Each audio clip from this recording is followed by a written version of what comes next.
Hello. Some of you, if who may have been listening to some of my earlier videos, might be asking yourself or saying to yourself, "Well, you're saying that we need more laws, not more laws. We need less laws, but more stronger adjustments to our constitutions and Bill of Rights and Charter of Rights and Freedoms and all those things." To give us more, to give us freedom over our own bodies. And then you might say, well, we already have that, like in the U.S. Charter or the U.S. Bill of Rights. Freedom of religion is guaranteed, freedom of movement, freedom of movement to freedom of assembly, peaceful assembly, and they're already there, but they're being violated by the governments of the state governments and the federal government. So they're there and they're not being honored. So what's the difference in saying and doing them over? Or you might say, well, we just need to make sure they're honored. But the problem is they're not being honored, and the people can be conned into, and we now know for sure they could be conned into just disregarding the Constitution. I mean, these lockdowns go against the U.S. Constitution. They go against the Bill of Rights. And yet people are just allowing them to do it. They're violating the law and they're doing it, and no one or few are calling them on it. So clearly the laws aren't strong enough. The Constitution is not strong enough, because if you can just violate it whenever you want, if the people will just let you violate it, then what's the point to it? You might as well not even bother with it if it's just going to let you violate it whenever the people feel like it. You need something that's rock solid. You need something that's ironclad, and you need something that has consequences for the people that violate it. In other words, if I was, I think that the basis for all this is suicide. I think that's the key. If you are allowed to kill yourself, then that limits what the government can do, because if you're allowed to kill yourself, which you're not now, excuse me, unless you have sometimes if you have serious health issues, but you should be allowed as soon as you're an adult, 18 or older, and sane. And also, if you're sane, the government has to prove you're not sane. In other words, it is assumed you are sane until the government medically and or psychologically proves you're not sane. So until then, it is assumed you are sane. Just like it is assumed you are innocent, it is assumed you are sane. It is up to them to prove you're not you to prove you are. So the law would be that if you are 18 and sane, and it is assumed you are sane, so just if you're 18, so you don't need to put in the sane, just say if you're 18 years old or older, you can commit suicide. And now what does that do? That means that anything leading up to that you can do. Like, you have to injure yourself to kill yourself. You can't be safe and kill yourself. So you have to do something. So in other words, say with the COVID-19 virus, then people, the government will say, well, we're protecting you from yourself. We're protecting you from death. But what if there's a law that allows you to commit suicide? You could turn around and just say, well, I want to commit suicide. So I don't care how dangerous it is. I want to commit suicide. There's nothing the government can do, because they're restricting your right to kill yourself. It's like wearing seatbelts. It's like wearing a helmet riding a motorcycle. I owned motorcycles in the past. I would always wear a helmet because to me it's dumb not to. And I always wear my seatbelt when I drive. But it shouldn't be the law that I do that. It should be up to me if I want to do that or not. If my insurance company will give me a discount if I wear it, well, that's fine. But that's a different thing. That's a financial benefit. But it should be my choice whether I want to wear it or not. It doesn't hurt anybody else if I don't wear it. I mean, we're in a car. If somebody's in a car accident and I'm not wearing a seatbelt and my passenger is, they're not. I see very little reason to believe they'll be any more injured because I'm killed, because I probably would be if I don't have my seatbelt on, and if there's no airbags. Say it's a very old car and there's no airbags, or mine has an airbag, it's not working. Or if you're wearing a helmet and if your passenger's wearing a helmet and you're not, and you crash and then you die and they don't. So that, I mean, I don't think it's going to matter to them that you're not wearing a helmet, other than they might miss you or something. So the point is, these things they do to protect you. One of the arguments, if not the argument, is you have to wear a helmet when you ride your motorcycle because we're the government and we have to protect you. We can't let you kill yourself. We can't let you die doing this. So you have to wear a helmet. Well, if I turn around, but if it becomes legal for me to kill myself for any reason, then they can't say that anymore, because I can just turn around. If I get pulled over for not wearing a helmet, I can just say, look, I'm riding and because I want to kill myself. I'm not wearing a helmet because I want to die. I'm not going to deliberately get in a car accident, in a bike accident, motorcycle accident, but I want to die. So I'm just not going to wear a helmet anymore. And there's nothing they can do because they can't go against your right to kill yourself. Same with the virus. They can't restrict you if you say, well, I want to die from the virus. I'm not going to go out of my way to die, but I want to die from the virus.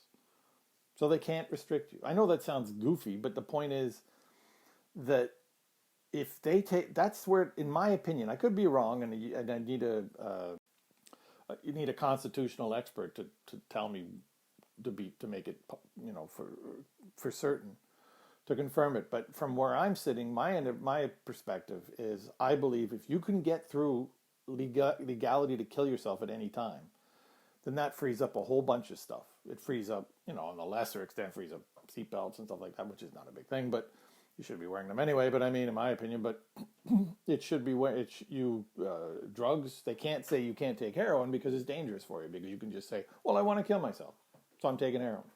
Well, what can they do?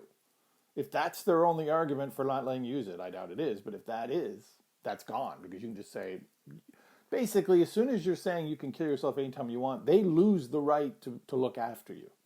They lose the right to be able to take care of you. They lose the right to say, we don't want you to, we're going to protect you from yourself. They can't do that anymore. And I think that's why they're so hesitant to give up the right to suicide, because once they do that, it opens up a whole bunch of other things. So I think it has to, just like this, they can't protect you from the coronavirus if you choose not to be protected by it. If you have the right to kill yourself, then they do not have the right to force you to not die from it. They do not have the right to protect you from it. You have control of your body from that moment forward. So I think what needs to happen is you need to pass a law that says we have the right to kill ourselves if we're 18 years old, and it is assumed we're sane until the government can prove psychologically and medically that we're not sane, that anytime we want, once we turn 18, we can kill ourselves for any reason we want. Because the sky is blue, because we're sad, because we're happy, because because we're left-handed or right-handed, whatever. But it can't just be that, because as we've seen with these, with the Bill of Rights, that's gone out the window in the United States. It's gone out the window with the coronavirus. People are just, the governments are violating the Bill of Rights, and people aren't caring. I mean, it's like I read somewhere that, people are allowed to go through a drive-through window to get burgers, but they're not allowed to go drive through to get communion at church, which would be an interesting thing to do. I'm not religious, but at least that would let them, have their let them practice religion, but they're not allowing that. You're not allowed to do any of that. You're allowed to pick up a burger from a drive-through, but you're not allowed to do communion. Well, they're just throwing they're completely trashing the Constitution completely, and people are letting them. So you can't just write a law that says you can't do this, because they'll just violate it. If enough people let them, they'll violate it. So what you have to do is you have to write a law that says, in this case, suicide once you're 18 years of age is legal.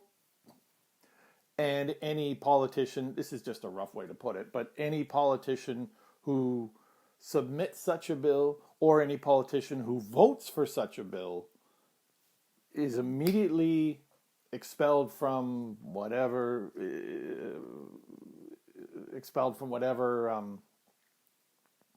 political office they're in. They can never run for office again, and they're immediately thrown in jail for 2 years. with no chance of parole and no out with good behavior, early with good behavior. So you're in jail for 2 years minimum. And if it has to be longer, make it longer. But whatever you have to do, see, that way it's much more difficult. Now you can say, well, it's illegal to go against the Bill of Rights, but they're doing it and nothing's happening. So that's not enough. You have to make it, you have to set out the penalties for it. You can't just say you're not supposed to do it. They'll do it anyway if the weak masses let them. And we know for sure now the weak masses will let them if they're scared enough. Jeez, it's not even like all this much it's all that scary, to be honest with you. As I've said in other videos, this COVID-19 thing is blown out of proportion. So anyway, you need to have it put down that, okay, if you do this, if you put forth this law and you vote for this law, A, you're no longer a politician and you can never be a politician again by law, and you're going to jail starting within 24 hours of you voting for this or putting it forward. And you will be in jail, and if it's 2 years isn't enough, then make it 3 years. If that's not enough, make it 5. If that's not enough, make it 10. I don't care. Make it whatever you have to. And you keep raising it until they get the point. But you have to make sure that these politicians are penalized severely if they do break the law. Don't just say it's against the law. Well, what's the penalty? Nothing? It's not specified. So the Constitution is not, the U.S. Constitution, for example, the Charter of Rights and Freedoms in Canada or other constitutions are not doing the job.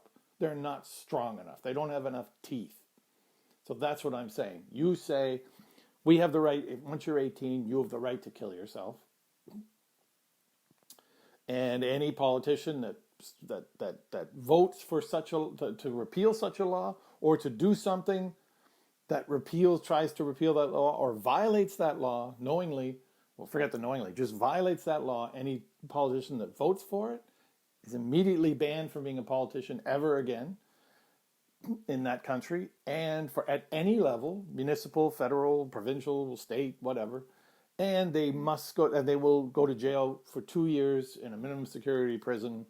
Must be in prison. Have to say prison, because if you don't, then they'll just give them house arrest, and that's nothing. In a minimum security prison. Hell, say maximum security if you want, whatever. But in a prison for 2 years minimum, with no early parole, no out with good behavior. And you need those kind of things to stop them, because that's the only kind of thing that'll stop them. Otherwise, they'll just do it. Because if there's no consequences, why would they stop doing it? Anyway, that's my opinion about that. That's why I'm saying we need new laws, because the ones we got now, they ain't working. And the constitutions we have, they're not working. And it's being proven right now. Thank you for listening, and goodbye.